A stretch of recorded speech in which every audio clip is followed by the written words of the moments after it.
Hey everybody, what is going on? Serial Love Drive here, and today I'm playing Entropia Universe. So yeah, what we're going to be doing today is we're going to be going on a nice old Atrox hunt. So for those guys who are used to this channel or have been here for a while, you're going to recognize the location.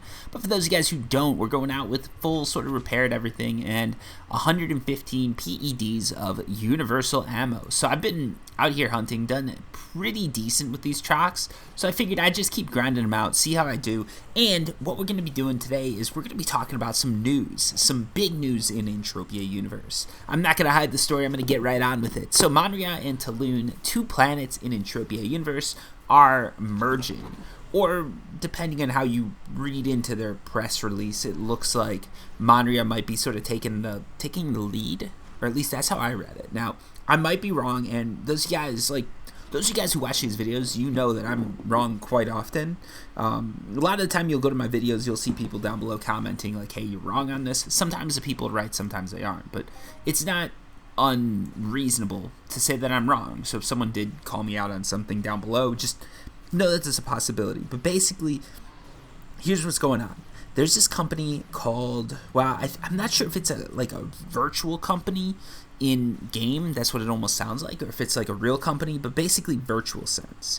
They're taking over development operations, marketing, and community management for Planet Toulan and Monria. From what I can gather, it seems like Virtualsense was already running Monria, or basically the people behind Monria, and now they're taking over Toulan. So they're going to be in charge of future developments, they're going to be in charge of content releases, they're going to be in charge of the storyline, and everything like that. So basically, Toulan, you know, if you read into it, they might be sort of going under, and probably not the right wording to use of it, but basically, Monria is going to continue on as it always has, and Planet Toulan will come under new development, and that's going to be the, you know, Virtualsense. They're going to be the ones coming in, developing it. There's going to be a new management company taking over, and I think this is good, right? So as far as planets go, I think Monria and Toulan are two fairly stagnant planets. Monria is not too bad. It's just they don't seem to have the community there. Like, they have a small community, don't get me wrong, but they don't have as big of a community as something like Calypso or Arcadia, and you know, that hurts, right? And Toulan has an even smaller community, so probably what happened is the people who are, you know, they're running Toulan and the people who are running Monria, they got together and they set up some deal where basically Monria is going to be taking over for Toulan. I don't know how they're going to split the profits, or if they're getting paid for it, or what's going on behind the scenes, but basically they're going to be sort of combining these two planets. So for those guys wondering, I'm not quite sure how they're going to do it, because here's what they said. They said that the storylines are going to be interlinking, which I really do like, because I think there's not enough interlinking storylines between everything, and that's always been one of my complaints, right? Like, Arcadia exists over in this sort of universe, Rocktropia exists in this universe, Calypso in this, and then Cryan, Monria, and Toulan are off in their own little universes.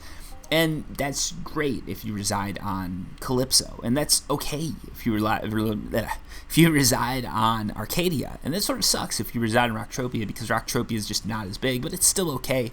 If you live on any of the other planets, it's just a huge bummer, because you really don't have a busy auction at all. Like, Rocktropia auction is pretty much dead, and after that it gets worse. And it's so hard for players to get between the two. So for instance, if I'm on Calypso, I've got to fly probably like 20 to 30 minutes in a quad wing to get to Monria.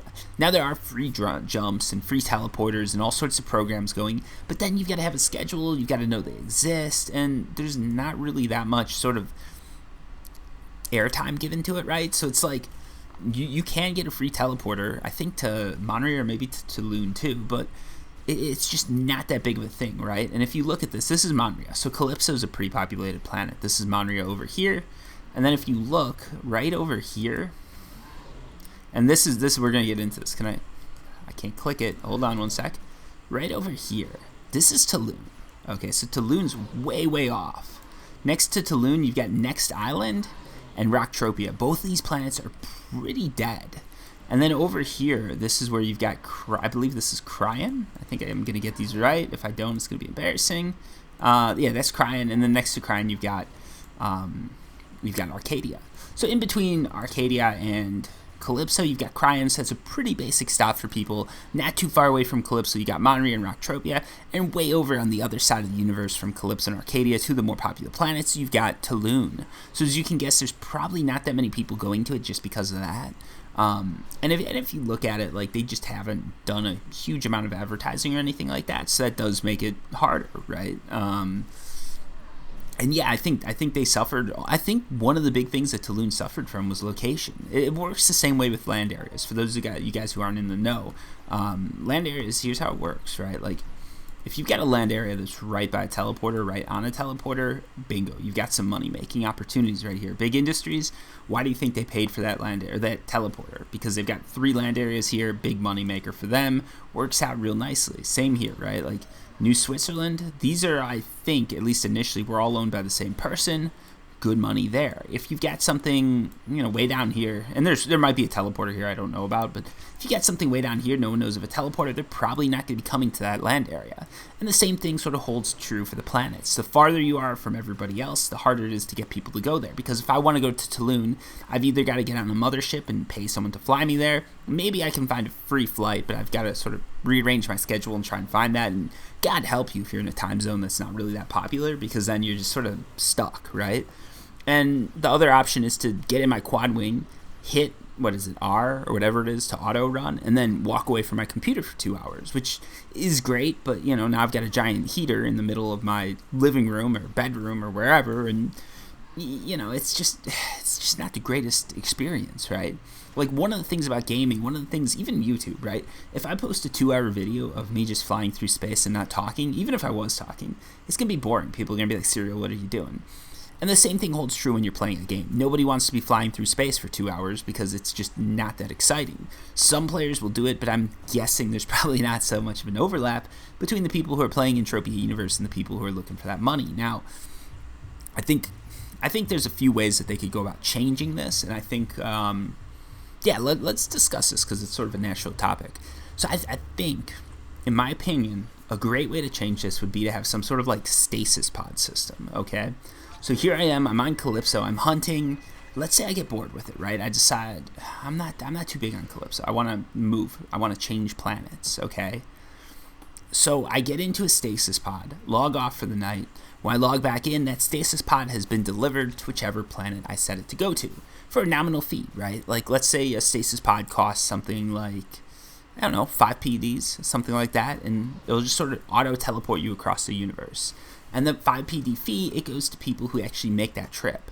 So every time you make a trip from, maybe let's say Calypso to Arcadia, you have a % chance of taking a stasis pod. If there's one available, if there's someone that's interested, their stasis pod just sort of auto comes. And I just realized, oh my lord, I'm stupid.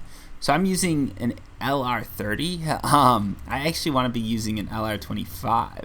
So I've been using the wrong gun here. And I think, LR25 is May 2-3. The LR30 I got because I'm coming close to actually being able to use it for hunting.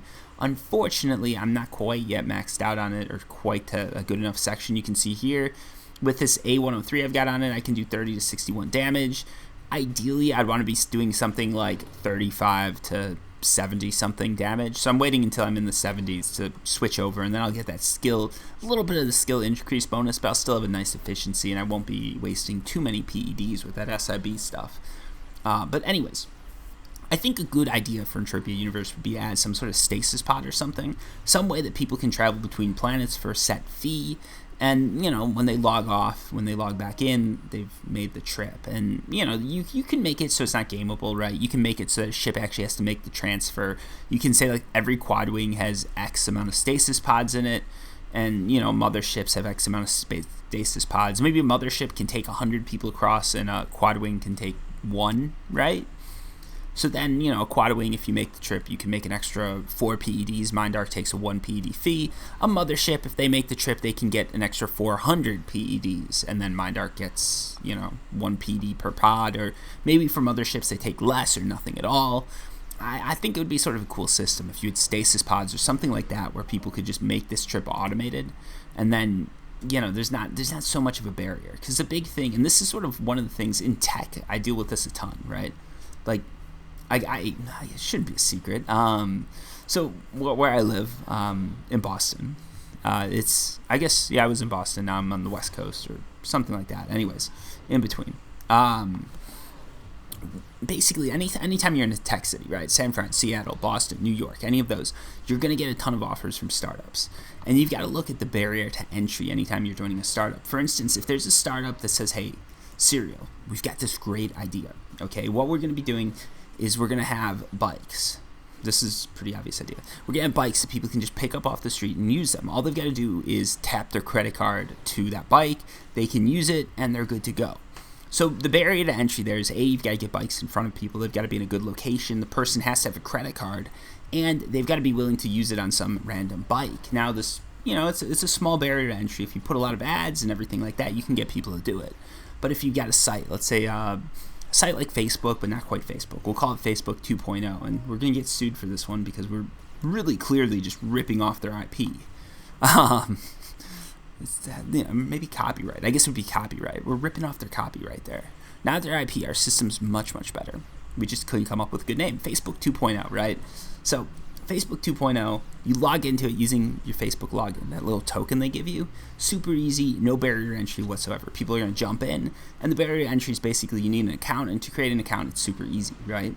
A lot of people are going to do that, and a high barrier to entry might be if I was doing Facebook 2.0, and instead of doing that, I required your credit card number, your social security number, I required your mother's maiden name, I want you to know where your grandparents were born, and just for the hell of it, your great-grandparents, I need at least one name and date of birth on them. You're probably not going to sign up for that site because halfway through this process, you just get upset. You're just like, oh, come on, this is too much, and you jump out, right? So that's, someone was interested and they left. The same thing's happening with these planets, right? A planet like Monria is more successful just sort of by default. Not to slight them, but the barrier to entry is lower. It's a 20 minutes to base flight, and there's risk with, nice loot there. And there's a little bit of risk with the flights too, right? But it's a lower risk. It's a lower risk proposition, so people are more likely to do it. It's a shorter flight. You're less likely to get looted, less likely to get shot down, and you're spending less time getting there. If you get there and you don't like it, it's, maybe 30 minutes there, 30 minutes back, 40 minutes there, 40 minutes back. Toulan, on the other hand, you get there, you're wasting hours and hours, especially if you don't like it, because then you've got to go back. So people rarely go there. And, for me especially, like, I'd love to do videos on other planets, but one of the problems is I don't want to spend an hour going to a planet so I can film, 2 videos there and then come back to Calypso so I can skill up in my iron missions and codex missions and everything like that. So it's like, why would I go there? It's an hour of time that I don't have to waste if I just stay on Calypso. It's easier. And I think that's what a lot of these planets suffer from. And I think we're going to see a lot more mergers like this. I think that it's good that Monria is taking over Toulan. And my biggest hope for this is that somehow they negotiated with Mindark, and there's going to be some way to warp from here, this Monria space station, all the way over here to Toulan. Because now it's going to open up a few other things, and it's also going to help Next Island, because people are going to be more likely to sort of get over there because they can warp over to Toulan and then fly to Next Island. And I think having players more spread out is going to be good because it's going to make the universe feel so much more alive.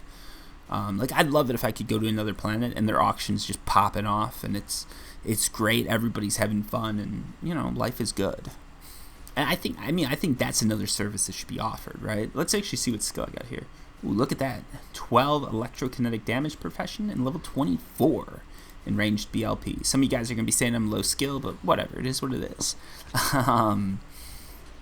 But yeah, I think there's a lot they could do, and I think that they, like Mindark, really should be aiming to sort of bring the planets closer in. And I like the fact that even though I don't know if this is a takeover, I don't know if Monria and Toulan each own a position in Virtualsense. My guess, or what was the name of it? Virtualsense, Virtual Tool? Virtualsense.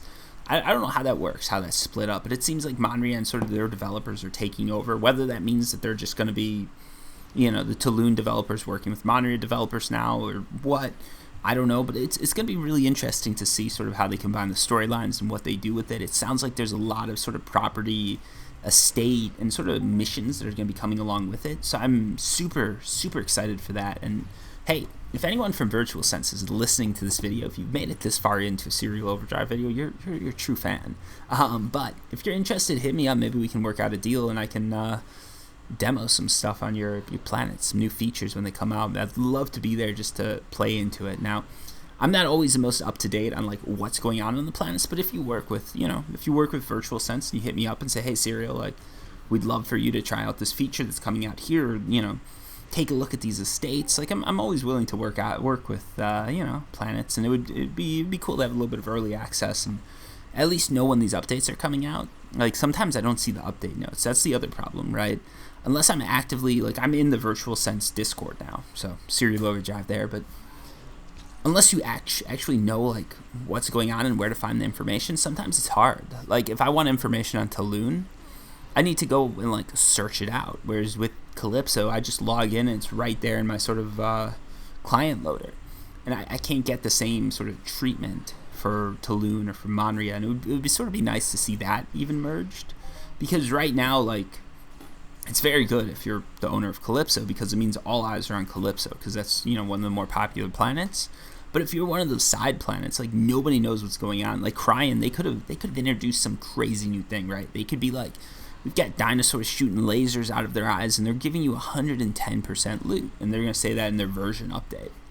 I'd never know. I wouldn't see it, and I'd miss out until I saw a video about the laser-eyed dinosaurs that are paying people. Like that's the thing. That it would be awesome to see some sort of like some sort of jointness between the planets, so that you could at least get updates and stuff like that. And I'm hoping that Toulan and Monria, that's going to bring them closer together, and it would be great to see I'd love to see like Cryan get on the deal. I'd love to see Next Island get in on the deal. Just all those smaller planets to get in on the deal, maybe even Entropia, and just sort of combine to make sort of one unified like auction, like teleporter type thing where players can sort of more freely get between everything. And my guess is they're going to try and do that with the motherships and as much as they can in-game, but I'd love to see sort of Mindark or someone there get behind it and make it easier for us, the players, because it's going to be a better experience. And, I think Mindark is making more from Calypso, because I believe they own 50% of Calypso. I think that's right. But I think honestly, if you can connect all the planets more, there's more content, people are more likely to be sticky users, which is really good, and it's just going to be a better experience overall. So I'd love to see that, and I'm looking forward to this. I think this is actually like a step in the right direction. I think it's going to be good. Sorry, I had to take a breather there, drink a little bit of coffee so I could talk some more. You guys are getting some premium Serial Overdrive here. 17 minutes of me going off about something, especially when it's Entropia Universe related. A lot of people are always like, oh, Serial, you don't talk about Entropia Universe enough. Well, here you go, 17 minutes of Entropia Universe, folks. That's pretty good. And that's the other thing too. Like I should be on top of this news. A lot of people always criticize me about that, but it's there's only so many hours in a day, and I can only devote so much of my day to gaming, and of that time I can only devote so much to one game. That's just how it goes. I know it sucks. I don't have a million hours in the day, and I don't get, this isn't my full-time job, so I can't make it that. I mean, it could be my full-time job, but I'd probably be homeless. So you guys have a choice, and believe me, no one's gonna be happy if Serial Overdrive is playing Entropia Universe at McDonald's, hoping for the best. Or maybe you guys would be happy. I don't know. Level 31 BLP sniper hit. See how big of a difference there is between those two professions. But yeah, what was I gonna say? Oh yeah, I know with some of my more popular videos, I like to post like little comment clips down there, and one of them was like, I thought it was sort of funny. I put it in, I'm like, all right, help my parents make their dreams a reality, subscribe so I can move out of their basement. Like, that's obviously a joke. Some of you guys really took that seriously. I'm surprised.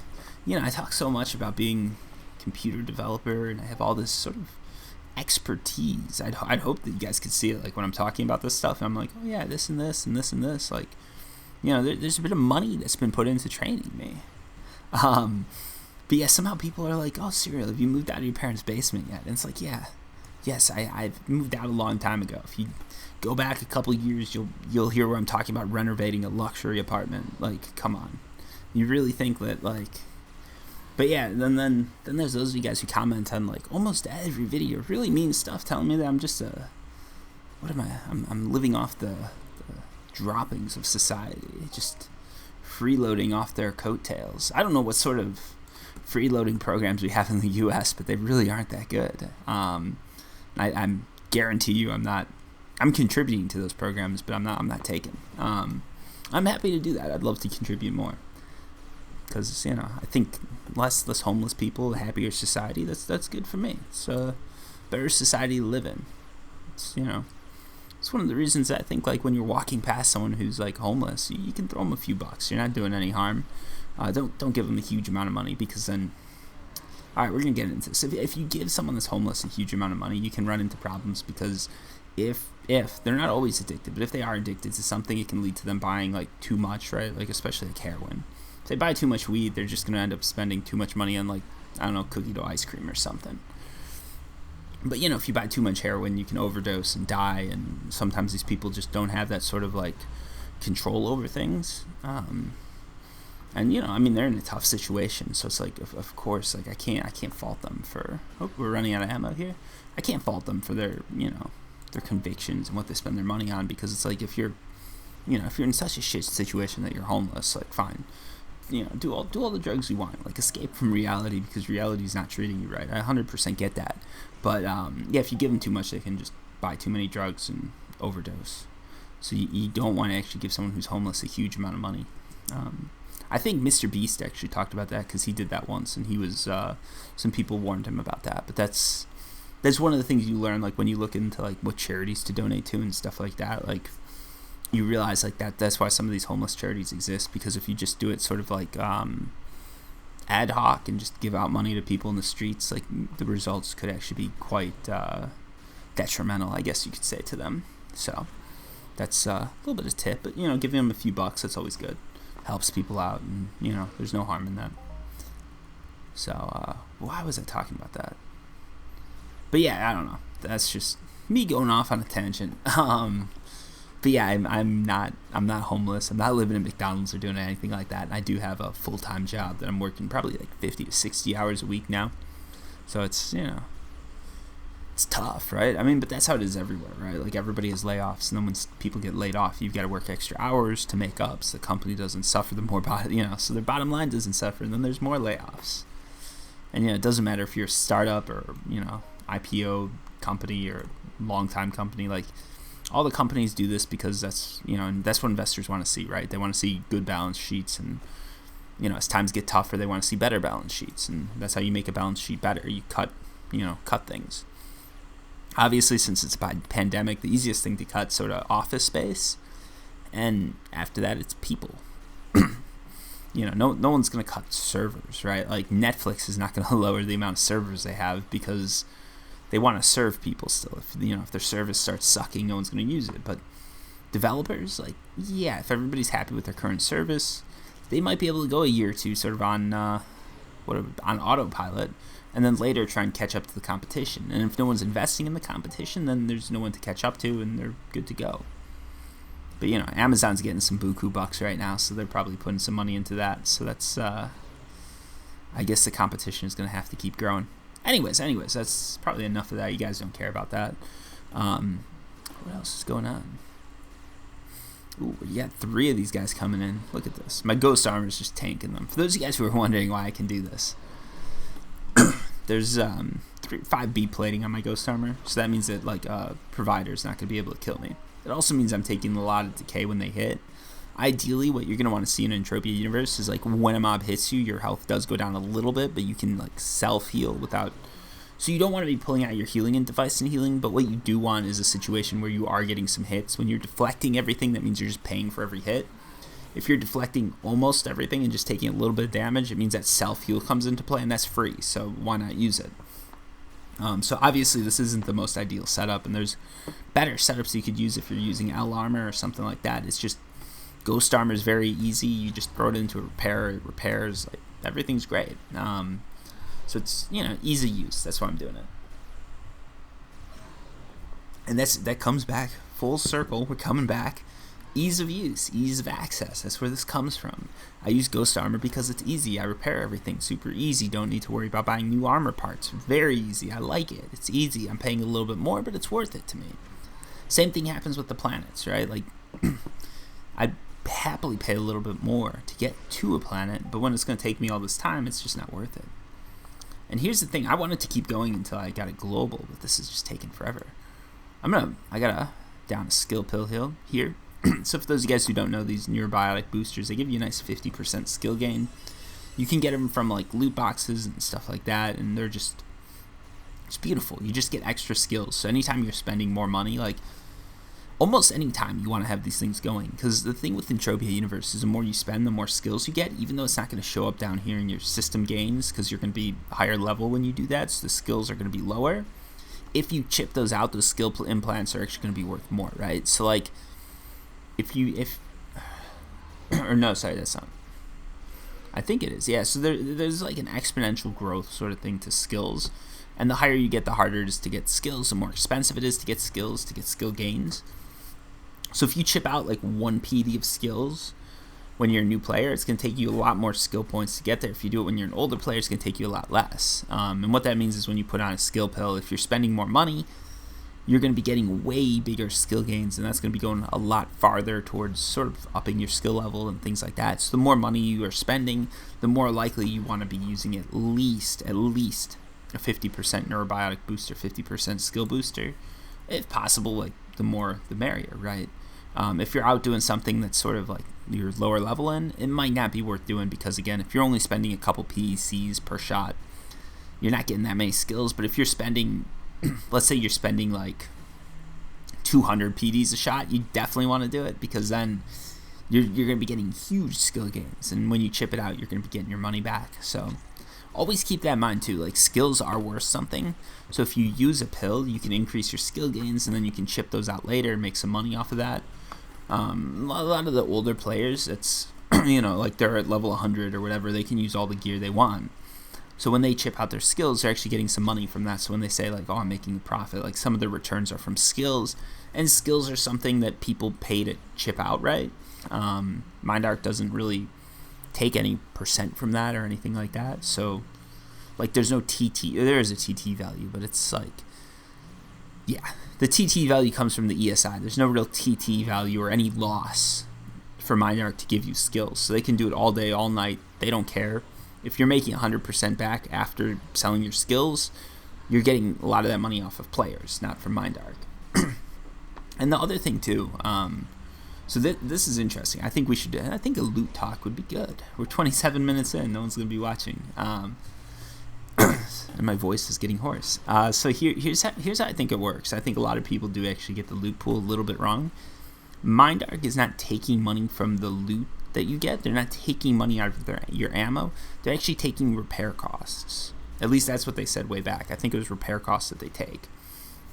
So if you're not really decaying anything that much, MindArc really isn't taking that much. But when you put on something like this, you see I've got that amp. Some of that money does go to MindArc, and I'm not sure if it's everything. I'm not sure quite how that works, but things that decay generally make MindArc money. And when you shoot ammo, that's going right back into the loot pool. Like I think when you buy ammo, that probably goes into the loot pool, and then when you repair something, that goes to MindArc. At least that's how I'd like to say it works. And I think there's some planet-based taxes, and I think a lot of that comes from repair costs. So my guess is, at least this is my guess, how like loot works. The money, like the ammo and everything like that goes into loot pool. Repairs go back into MindArc's pocket. They just don't count it. They get that. And what that means then is that the loot pool is sort of separate from everything else. Like my guess is that there's sort of a random number generation done on mobs. And that random number generation, there's multipliers, there's weights, everything like that. It takes into account what you spent to kill that mob, what the average is to kill that mob, and then it has a random number that's going to sort of weight all those together and then multiply it, by the mob, right? Or maybe they just have a default rate, right? Like an Atrox might have a 2.5 PD default, and then when you loot, you get a multiplier on that. The multiplier typically is 1, but it can go up as high as X, and X being, the highest sort of ATH that you can get on a mob. And my guess is the higher the mob, the higher that sort of max that you can do. So something like a COD or a level 5 mob, it might have a multiplier that goes up, 1,000%. But if that base cost for a kill is 50 PECs, you're not really getting that high, right? 500 PEs is the highest you can get, and again, that multiplier, it's going to be rarer and rarer the higher and higher it gets. So it's probably like a random number multiplied by whatever. That would be my guess, at least. And there's probably like a tendency for that to go towards like a 1, okay? If that makes sense. If that makes sense, that would be my guess. So it'd be something like you have a cost per click, probably, or per kill. That's probably how Mindark does it. And then they multiply based on that, and that's why efficiency and all that matter. Because if your cost per kill is lower than the average, you're more likely to make money back. And that's my guess. That's my sort of guess on how Loot 2.0 and all that stuff works. There's a cost per kill, and then they take that and they use a multiplier. That multiplier is random. That's what you get just randomly. And if your cost per kill is lower than the norm or the average or whatever Mindark set, I don't know how that is, then you're making money. And my guess is it's extremely hard to get lower than that cost per kill. And the reason that a lot of people are seeing losses, and I'm guessing that there's some multiplier for the loot pool too. Alright, as I think about this, I'm sort of changing the way I think about it. There's probably a set loot pool, and then the cost per kill, the weighted average are put together, and that dictates the percent of the loot pool that you get. Sorry. So this might be way off in left field. But you multiply those two together, right? So you got your weighted average, you've got your cost per kill. Those are multiplied, and that gives you a percentage. And somehow you can, you can figure that out by dividing and doing some math. But you get a percentage of the loot pool that you get back. Obviously, it's going to be very low. But when you get that percentage back, that's sort of like, that's what you get. And the reason that everybody loses is because we all go into repair too, and the repair doesn't go back into the loot pool, so it's not calculated in that multiplier. At least that's how I think it could work. I could be way off on this. I'm just looking at it like algorithmically. I think that would probably be the easiest way to implement it, and I think that would be the lowest sort of end cost. So for those of you guys who don't know, when you're thinking about algorithms and programming, one of the things you always take into account is the end cost, like n log n, whatever. It's just sort of like how long it's going to take to calculate something, how many CPU cycles. If you really want to get into it, that actually CPU cycles doesn't matter as much as memory usage. But now you guys are about to get a PhD in this. But basically variables are loaded, and there's a way that they're loaded that like the first sort of like so many bits after them are also loaded to CPU or to the L1 cache. And when things are in the L1 cache, they go super fast. Like if you look at it, right, CPU cycles are complete shit compared to, like, if I take 1,000, well, maybe not 1,000, if I take 100 CPU cycles to do something and I can put it in the L1 cache, that's better than one CPU cycle and that thing's in RAM. And one CPU cycle and that thing's in, like, if that one CPU cycle and let's say it's in the hard drive, that's even worse. If it's online, it's even worse. But again, all this stuff's probably run on Mindark servers, so I'm guessing that all this stuff is CPU based, and they're probably looking at it from like a N sort of algorithmic factor, because they're probably, I'm guessing that mob costs, everything like that, you can easily have that in L1 cache. It probably doesn't even matter that much, so they're probably just looking at N cycles and the easiest way to implement the algorithm. If you make it too complex, it's just going to take too long to run. Because you've got to think, right, like they're running this for every mob that's calculated, they're running this on their servers, they probably don't care as much about memory or L1 or L2 caches because that can all be loaded in pretty easily, but an easy algorithm to do would be to do some sort of multiplier against the mob, like a default for each mob, like they would just have a list of mobs, multipliers for them, they multiply that by a random number that's drawn every time you get a kill, and then based on that random number, that comes from the loot pool, so your actual like loot probably doesn't have anything to do with your gear. But if your average cost to kill is low enough, then all of a sudden you're sort of good to go, right? Like if your average cost per kill is 2 and the average cost per kill that they have set for an Atrox is 2.5 or whatever based on sort of people's averages, you're making 50 PCs a kill. That multiplier might take it down or up a little bit, but you're still good to go. And again, my guess would be then it's all multiplied against the loot pool, so they've got to have it so if the loot pool is at 0, they're not losing money on it. So that's probably why everything's got to be multiplied against some loot pool or some standard like that. And you could have a loot pool that's by mob or anything like that, but my guess would be it's by planet, maybe by profession, because that's going to be easier. Could be wrong on that. And then again, you've got some random multipliers that just dictate which items you get and everything like that. But I don't know. It's probably, this is off the cuff of my head, so you guys can tell how stupid I am. Hopefully some of it made sense. And MindArc, if you're listening, this is, I guess, a free algorithm that you can play with. You know, most people would actually be paying me money to get that sort of thing out of me. You guys got it for free. Feel free to use it. I don't know if they can. Anyways, we've gotten through quite a bit of ammo, but actually the loot's not too bad. We're not getting any globals here, but if you look, we started off with, what, 115 PDs? We're not rolling in the cash, right? But we've got about 50 PDs of ammo here. Another 50 of this. We've got 9 of that. So we're probably about... We've probably made our ammo back, but we have not made our decay back. And again, that's probably one of the reasons you're seeing that. Because that's, you know, on average, if your cost is sort of the norm, that's what you're going to see. And my costs are probably a little bit more than most people because I'm not really optimizing that well, in my opinion. My gun's not too bad. My amp's not too bad, but this armor is like super costly to do, so I'm going to lose some money there. Again, maybe the loot pool's low, right? Like, I think the migration, a lot of that stuff's drawn to an end, so there's less people like putting money in and pulling money out. So you're playing against the more hardcore players, is my guess. And that's probably why you see, again, with these multipliers, right? If everybody online's more eco, it's going to affect things negatively because everybody's pulling out the max that they can from the loot pool. And if there's people online who are less eco, they're trying to win a competition or something like that, then the loot pool goes up. And that's why we see loot pools go up during, you know, migration events or Merry Mayhem or anything like that, because you've got some people who don't so much care about eco and efficiency. They more care about just getting the maximum kills per whatever. And, you know, that's my guess. And probably those prize pools, they come out of the repair costs. Or they come out of MindArc's pocket, if you will. Because MindArc knows they're going to get more repairs in and they'll make money. Whew. So yeah, that was pretty intense. I don't know if you guys like that or not. We're just going off on a random tangent there. I like to think I'm intelligent enough to describe this stuff at like a fairly low level, but I think I might have gotten a little too confusing there, and I'm not gonna. Next time it's gonna be serial overdrive. I'm gonna have a whiteboard out, and we're gonna be writing down equations and boarding everything up. No, I'm not gonna do that. I do that at work. I'm not turning this into work here. I'm just on a hunt talking about stuff. What else is going on?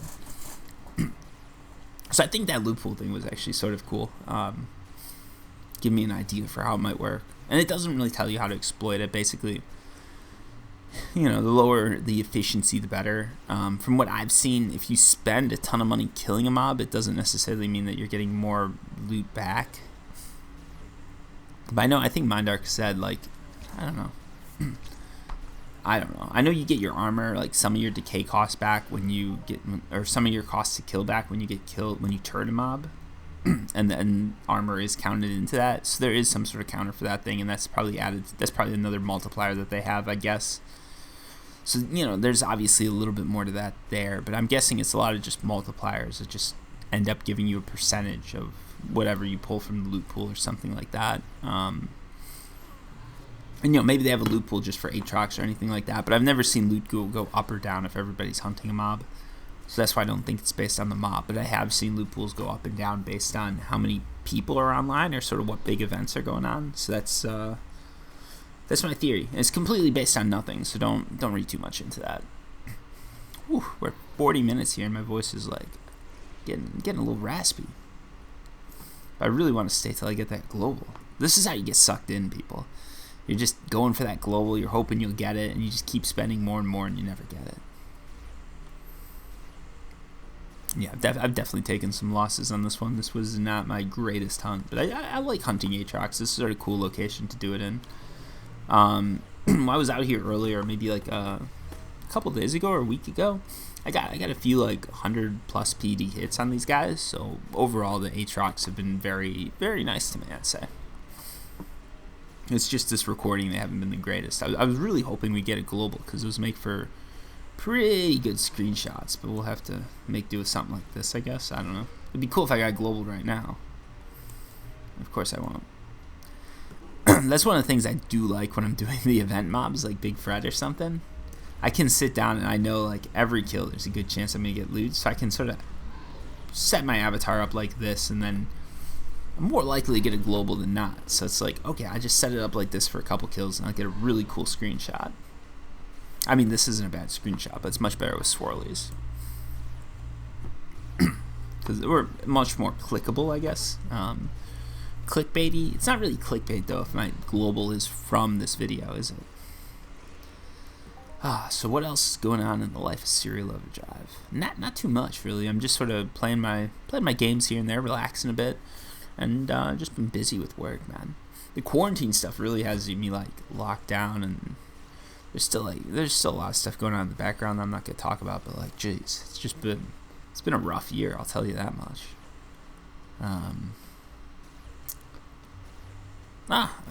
You guys know I've got a dog. I think you heard him in the background of a few videos. Dog's getting older, so that's always good. Less, waking up to shit in places it shouldn't be, and more waking up to a somewhat orderly house that has not been completely destroyed by evil beast trying to make me age before my time. No, the dog's good. It's just, you know how it is with puppies. They get into shit they're not supposed to, and you gotta train them a little bit and be a little harsh here and there just to get them to figure everything out, and then at some point everybody's happy and life is back to normal and you got a little furry friend to play with. So that's always good. But yeah, just waiting to hit that point still a little bit, but things are getting better. They grow out of all their sort of destructive habits pretty fast as far as babies go. Or puppies, I guess. They're like little babies when they first start, right? Like you gotta teach them all the rules, figure everything out, but unlike humans, it doesn't take like 5 to 10 years for them to sort of adapt and get used to everything and not be complete, trouble, I guess. So yeah, that's nice. Man, I keep hoping we're gonna get something, but it's just not happening here. I'm completely out of coffee, so that's a big problem. And I'm completely out of stuff to say. I mean, what else is coming? Yeah, we're closing in on 10,000 subscribers on YouTube, so that's pretty good. I think once I hit 10,000, I can like link to a merch shop. So I'll probably try and put out some cool like hoodies and stuff like that. But I'll pretty much try and sell them at cost. So it's more so like if people want to have like a cool sort of Serial Overdrive thing, they can. Less for me to make money, because I like Teespring, right? So I looked into it. Like a Teespring, a hoodie, it's generally like $20 to $30, and then some of these people on YouTube are selling them for $50, which seems ridiculous to me. So like if I do take the time to do it, I don't even know if it's gonna be good quality. Like I'll have to buy it and see, but if I do, basically I'd put out a Teespring t-shirt and Teespring stuff and just put it, maybe $1 over cost or something like that. So I'm not really making much money off of it, but you guys get some cool Serial Overdrive stuff to play around with. Yeah, it'd be something cool for me. Like it'd be cool for me to have a Serial Overdrive hoodie. I don't know. I feel like I'm probably never gonna get that play button. Maybe I will. I'm almost at like 10,000, so it's just, it took me 10 years to get there. So I'll be, like 150, 60, 70, I'll be pretty damn old by the time I get to 100K, but I don't know, maybe you guys will start liking and subscribing a lot more, and that's going to help me out a lot, right? Because then I'll get to that play button sooner. That's actually like one of the big things I've always been after. It's sort of funny, like a lot of people are like, oh, I want YouTube to be a full-time job, I want to do this, I want to do that. My thing's like, I just like to get the button. I'd be completely happy if YouTube was like, we're giving out a button for everyone that hits like 1,000 subscribers. I'd be like, oh, perfect, I've made my goal. My goal isn't to reach a certain number. My goal is to get a thing, and I think that'd be sort of cool. It's like a little award, right? And they don't give you participation awards anymore. At least not my age, right? Like no one's gonna be like, Serial, here's a participation award for coming into work today. Congratulations. No, my participation award's a paycheck, and it's not golden. So if they pay me in gold, that might actually make me happy. If I come into work and they just put like it wouldn't make me happy. I was like a gold bar down at my desk, that'd be so cool. And I'm like, how much is a gold bar? That's a lot of money. So like in reality, they're putting like a little gold coin on my desk, and now it just feels like you're being I want a stack of hundreds, right? Like just Still not gonna be that impressive. A stack of ones. That's what I need. I just want something like big and physical that's like, you did a thing. And the YouTube play button's that, and you know, cash going into your bank account and going out all automated really isn't, right? Like, I don't even know when I get paid. Sometimes I log in and my bank account has more money than it did the day before, and it's like, oh, cool. But like, I don't really, I guess, obviously, I'm not living paycheck to paycheck or anything like that. It's just, you know, bills automatically are pulled from my account and money's automatically put in. As long as that flow keeps going as I expect it to, I'm happy. If, you know, 1 month I log in and there's been no money put in for a month or two, then I'm like, all right, we got to talk to someone and see what happened. Yeah, I could easily get ripped off by payroll. I trust them way too much. I should probably learn how to balance the checkbook. No, not really. No, I do have an idea of what should be going in, what should be coming out, and I make sure it all lines up. Just for any of you guys listening, I do realize that, you know, I do realize you got to make sure mistakes aren't made, but yeah, I don't know. I'm just going on and on. Humanoid investigator level 8. So that's a thing. All right. So I honestly I think I'm at wit's end here. I've got nothing left to talk about. We talked about getting paid in gold bars, for fuck's sake. We're way out in the weeds at this point, and I don't think we're gonna be coming back anytime soon. And I don't think I'm gonna be getting this global. Like, I'm down to 31 PDs of ammo that I'm cycling through, and I really don't have enough here to make up for that, right? Like, yeah, there really isn't enough. Let's pull out this TT machine and just see where we're at. Portable trade. Oh, duh. My brain's fried, folks. It's because I ran out of coffee. Like and subscribe to Serial Overdrive to support my coffee addiction. You guys know you want to. You know you need to. Cool little fact here. You can pull out your TT unit, let it go, and switch back to your gun. And then you can shoot while you figure everything else out. Look at that. Little fun fact there. It takes you a little bit more than I thought it would be. So, in total, we've got about 88 PDs right here. In ammo, we've got about 28 PDs. So we've got about 116 PDs of loot. Which means that we're probably taking a loss on all the decay. So if you look at something like this, on this amp, I lost... What did I lose? I mean, obviously we're burning through ammo right now, but we lost about, what, 35 PDs on the amp alone. We probably lost another 2 to 3 on the armor. So overall, I'd say we probably lost about 36 to 37 PDs on a 115 PD run. Or at least we started out with 115 PDs. We probably cycled through like 200 to 300 PDs, which for me is pretty significant. Some of you guys, I know, I hear a lot of people that talk about like, oh yeah, I cycle through 100k PDs a month or something like that. And I don't know, it is what it is, but it's like, it's impressive you can cycle through that much, but like, it's not just about what you cycle through. It's about having fun doing it and enjoying it. And personally, I always get the most enjoyment from hunting Aatrox. I don't know why, but these things, actually I do know why. These things tormented me when I first started the game. They were my worst enemy. They were just the worst. They were mean to Serial Overdrive. And now I get to come here and exact my revenge on the Aatrox, and then for doing that, Mindark exacts the revenge on my PD card. It's a cycle of taking. If I was a peaceful man, there would be no money lost whatsoever. I'd be sitting at Twin Peaks telling old stories to old men. Nah, I don't know what I'm talking about now. I've gone nuts. This is why you routinely don't see me do these long form like Entropia Universe videos, but I feel like it's good to do one or two every now and then. And I realize I've been putting out less Entropia Universe content, so to make up for that, I try to make the content that I put out for Entropia Universe a bit longer. I think the first like 30 minutes of this were solid. Like, I think it was really good when we talked about sort of Monria and Toulan. I think the loot pool was pretty cool. I think everything was like a-okay. And then we sort of went off the rails, but it's Serial Overdrive. It's what you expect, you know. No one ever says to me, Daniel, I need you to get right on. No, they tell me that at work. They're like, we need you to stop talking about weird stuff. Please get back to work. But this isn't work. This is fun.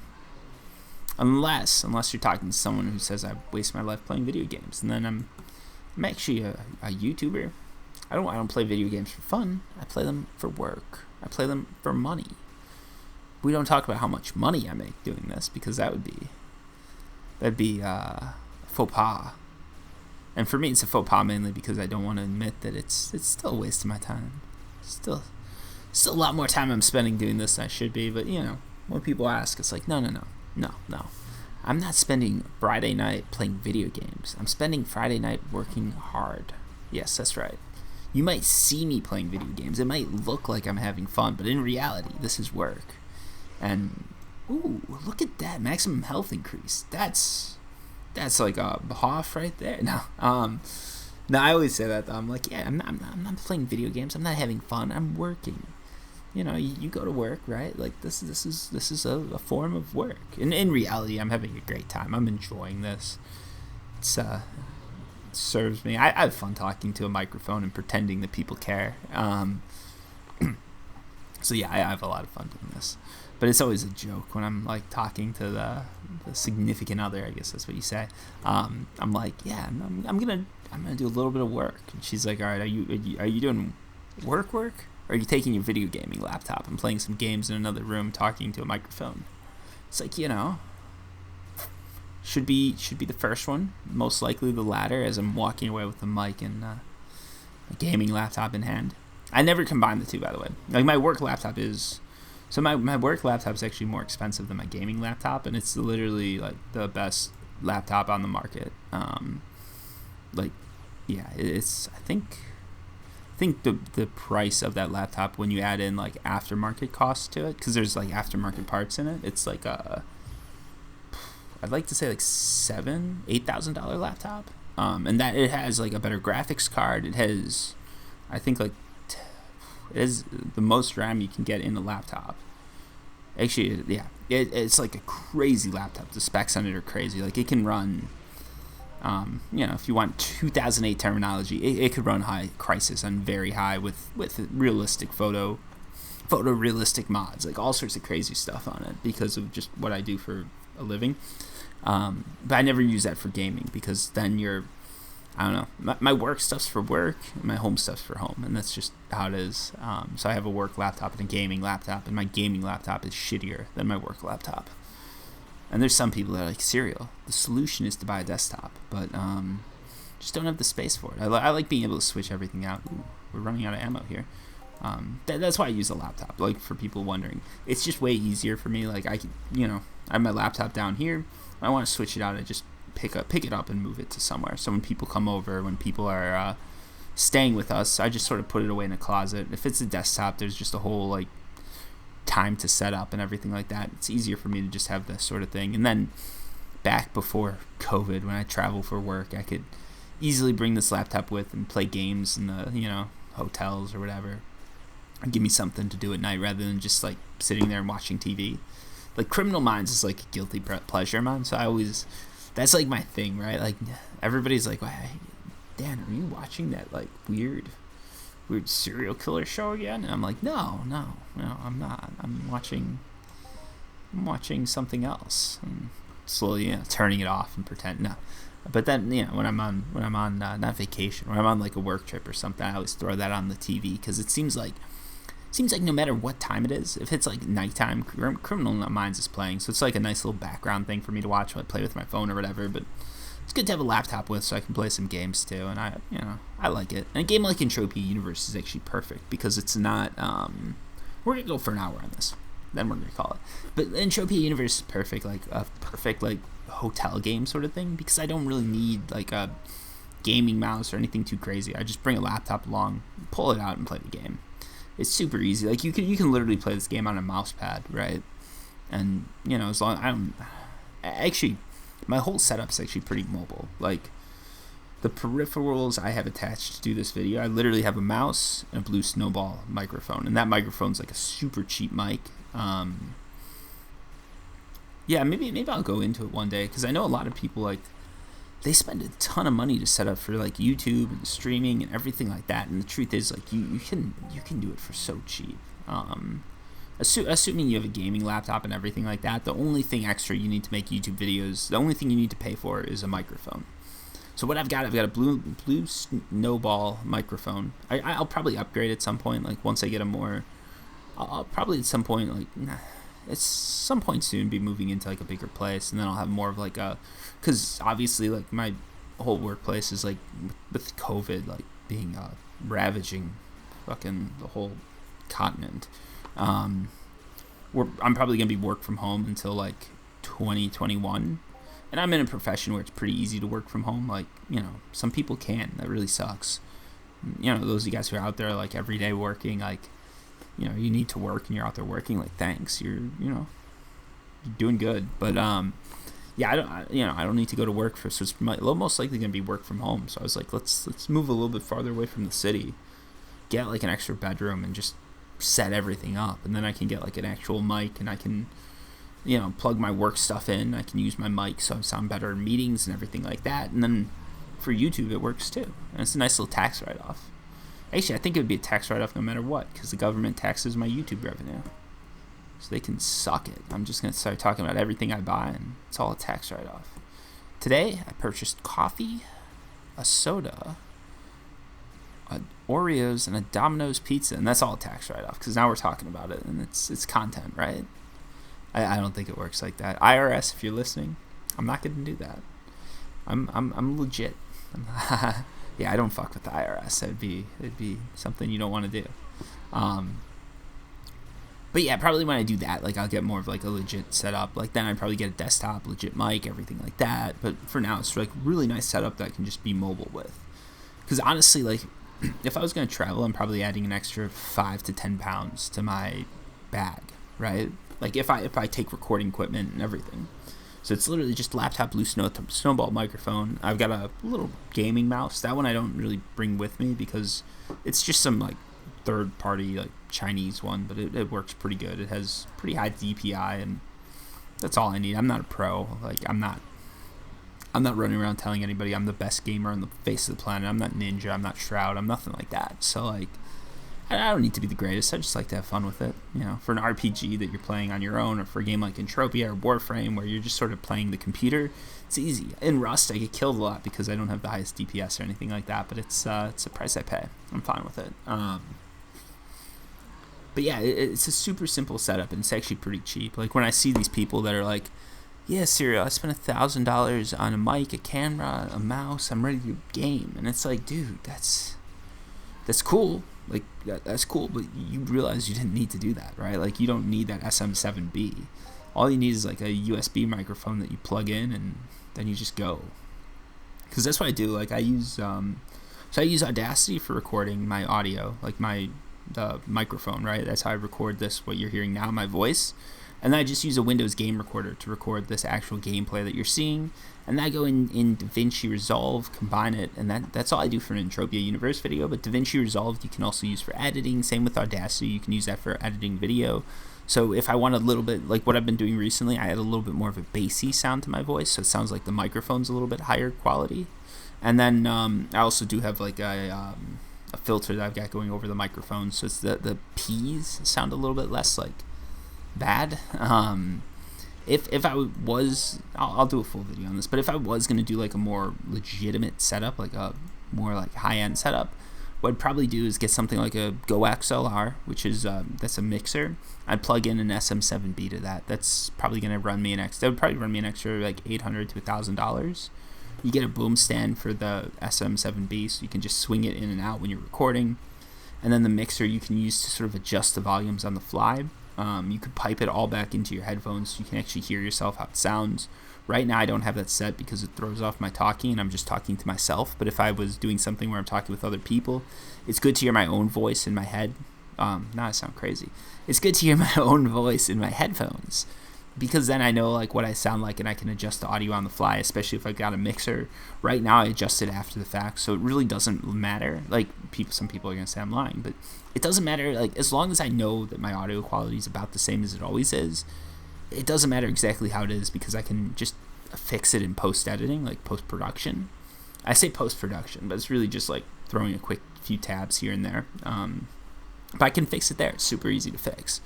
Like this video, it took me an hour to film. It's going to take me 5 to 10 minutes to just edit everything together.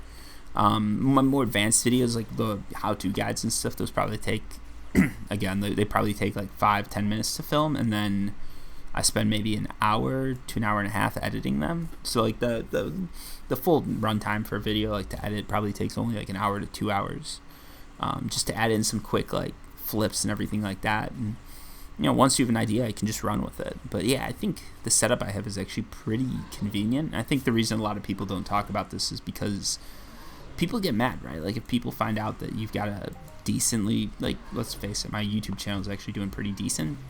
To say you've got a decent channel and it's only like taking you X amount of hours to do it, and the gear you have is pretty cheap, it makes people feel like they're getting ripped off, right? Because they're like, well, how come my stuff's more expensive and I don't have a better channel? And it's like, well, if even if you have like something horrible, like a horrible mic, horrible everything like that, if you can get good at talking, you can get good at telling stories and sort of figure things out. And I don't think I'm that good. I'm not super successful. Like, I'm successful with YouTube, but not super successful. I don't want to sound like I'm just tooting my own horn or anything crazy like that. But, if you can get good at telling stories and you can get really good at having a medium or editing or just have that one thing that you're really good at, people will put up with the audio quality being a little bit worse. They'll put up with, not running everything on ultra high. Like this video is formed on, I've run this on high graphics because my channel, like Entropia Universe as a whole, isn't about graphics, I think. And my channel, when I do these Entropia Universe videos, isn't about graphics. If I'm going to do a video like, hey, this is the most amazing photorealistic game ever, and I run it on low settings, that sucks. You can't do that, right? Like, if your thing's photorealistic graphics, you need them, right? But if your thing's like telling a good story or showing a game that the graphics aren't that big of a part of, then it's fine. This is actually, I think I'm running it on high right now.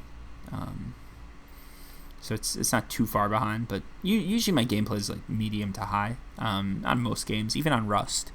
And I think there the driving force is like decent enough editing and being able to either tell a story, like here we're telling a story, we're talking about the news, it's sort of a podcast style thing, or being able to actually tell people like what they want to hear, right? So like one of the reasons I do good with Rust and Warframe is because I'll make a 1 minute, 2 minute video going over something that takes some people like hours to do. That's one of the reasons, like I made a beginner's guide to Warframe. It has 40,000 views right now, and the reason I think the reason it did so good is because I spent 20 minutes, I went over the basics and I left it at that.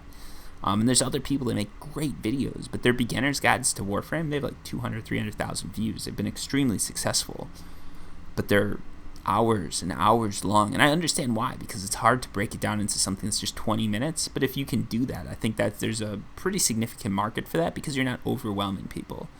And that's sort of what I'm going for there, right? Like I'm just going for sort of short to the point videos that cover a few topics. With this, obviously I'm going for more of a podcast format, but if you know what you're doing when you start off and you know what you're aiming for, you can get over those things that are sort of detractors, right? Like I know my audio is not the best, but I know it's not the worst, so I don't worry about that too much. I know the graphics aren't the best, I know they're not the worst, I know those are mid-tier, and I know that's something that I'm lacking from, but I also realize the cost to invest in a better tier, and I'm not willing to pay that at this point. One day I probably will. Like one day I'll probably have more room, get the desktop, get the mic set up, and then we'll have super clear serial overdrive audio, and who knows, maybe I'll do that. I'll get 200,000 subs or something crazy, and I'll be like, oh my god, I should have done this before. But until then, thank you guys so much for watching. I'm going to end the video here. Some of you guys are probably wondering what we're at, so now that we're here, let's get the official numbers. My voice is killing me right now. I've gone too long. Alright, so we didn't do that great, did we? Got about 97 PDs, meaning 18 PDs lost just right off the bat. And we throw this in, that's 46 lost right there. And let's throw in, I think I can just do armor. Let's pull this little piece out. So yeah, so we lost 66. We're gonna add the 18 in there. About 80 something, 82, 84, 85, something like that PDs. So it was a pretty significant loss. We cycled through a good amount of ammunition. We got pretty far in the Aatrox challenge, so you guys make the call. Definitely didn't make the money back in skills or anything like that, but it is what it is. I had fun. Hopefully you guys enjoyed the video. If you have questions, comments, anything like that, feel free to leave them down below. But thank you so much for watching. I really do appreciate it. If you made it this far and you're not subscribed, you should probably hit the subscribe button because you like these videos and they come out every so often, and they're hopefully entertaining. Hopefully you didn't just listen through this, like, hopefully you didn't just hate watch this. If you hate watched an hour-long video, thank you. Anyways, until next time, peace. Oh, and like the video.